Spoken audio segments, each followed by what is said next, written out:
Hello everybody, good morning. इस video में बात करने वाले हैं ट्रेडिंग के ऊपर किस प्रकार से टैक्सेस लगता है। Short term capital gain, long term capital gain के ऊपर कितना टैक्स लगेगा, एफएनओ इंट्राडे ट्रेडिंग के ऊपर कितना टैक्स लगता है। इंडिया में दो तरह से टैक्स कलेक्ट किया जाता है, डायरेक्ट टैक्स और इनडायरेक्ट टैक्स के रूप में। डायरेक्ट टैक्स में इनकम टैक्स और जितने भी तरह के कैपिटल गेन्स हुए रहते हैं उन पर टैक्स लगता है। इनडायरेक्ट टैक्स में goods and service tax, GST और कस्टम ड्यूटी जैसे टैक्सेस शामिल होते हैं।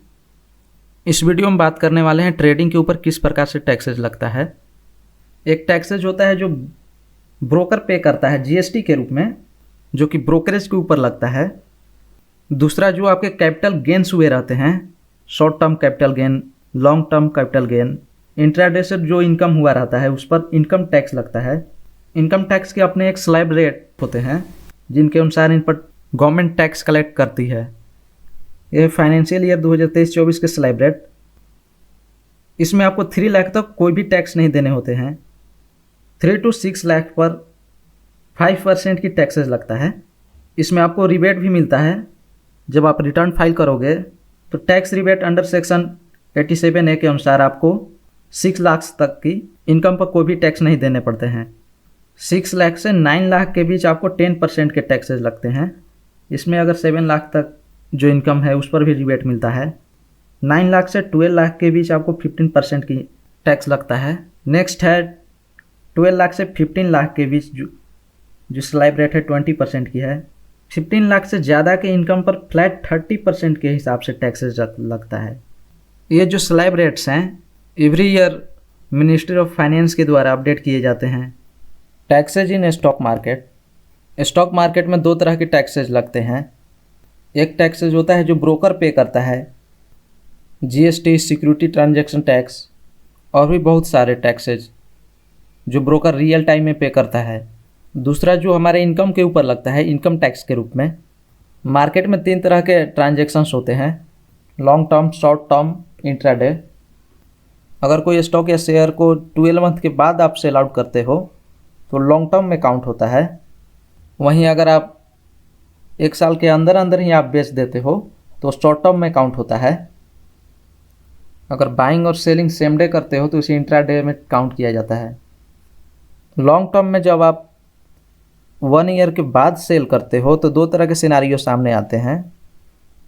या तो आपके कैपिटल गेन्स हुए रहेंगे या capital loss. Long term capital gain को LTCG भी बोला जाता है, LTCL। Long term capital gain पर आपको 10% की टैक्सेस पे करना होता है after deducting 1 lakh net profit. आपके जो लॉन्ग टर्म की कैपिटल्स गेन है, लॉन्ग टर्म की जो नेट प्रॉफिट है उनमें से 1 लाख रुपए निकालने के बाद बाकी पर 10% की टैक्सेस पे करना होता है। वहीं अगर आपका कैपिटल लॉस हुआ है, मतलब आपका नुकसान हुआ है, तो आप इसे नेक्स्ट 8 ईयर तक कैरी फॉरवर्ड कर सकते हो। इसके लिए भी आपको रिटर्न को फाइल करना होगा। इसे लॉन्ग टर्म कैपिटल गेन के साथ ही सेट किया जा सकता है। नेक्स्ट है short term capital gain, short term capital loss. साल भर के अंदर अंदर जितने भी ट्रांजैक्शन किए हुए रहते हैं या जिस स्टॉक की holding period less than 12 month की होती है वो सारे शॉर्ट टर्म में काउंट होते हैं। इसमें भी 2 तरह के सिनारियो सामने आएंगे, short term capital gain STCG, short term capital loss STCL। Short term capital gain में 15% की आपको टैक्सेज पे करना होता है या टैक्स स्लैब के अनुसार आप पे कर सकते हो। दोनों में से जो कम होता है, दोनों में से जो कम हो उसे आप कंसीडर कर सकते हो। इसमें अगर आपका नुकसान है, कैपिटल लूज हुआ है, तो शॉर्ट टर्म कैपिटल गेन और लॉन्ग टर्म कैपिटल गेन दोनों के साथ इसे सेट कर सकते हो। नेक्स्ट 8 ईयर के लिए कैरी फॉरवर्ड किया जा सकता है इसे। इसके लिए भी आपको रिटर्न को फाइल करना होगा। नेक्स्ट है इंट्राडे। इसमें सेम डे बाई सेलिंग करी जाती है।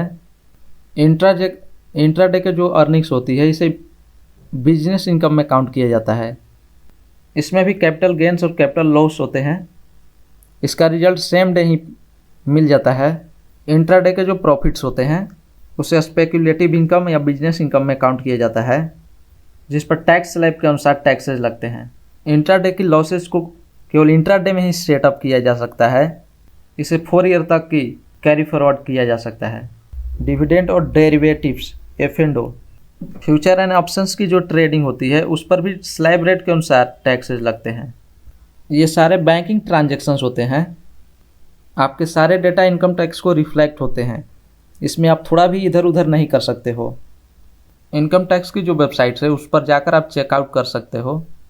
उस पर एक नया टैब जुड़ा है जहां पर आप लॉगिन करोगे ये सारे डेटा को देखा जा सकता है, कब आपने बाइंग और सेलिंग करा है।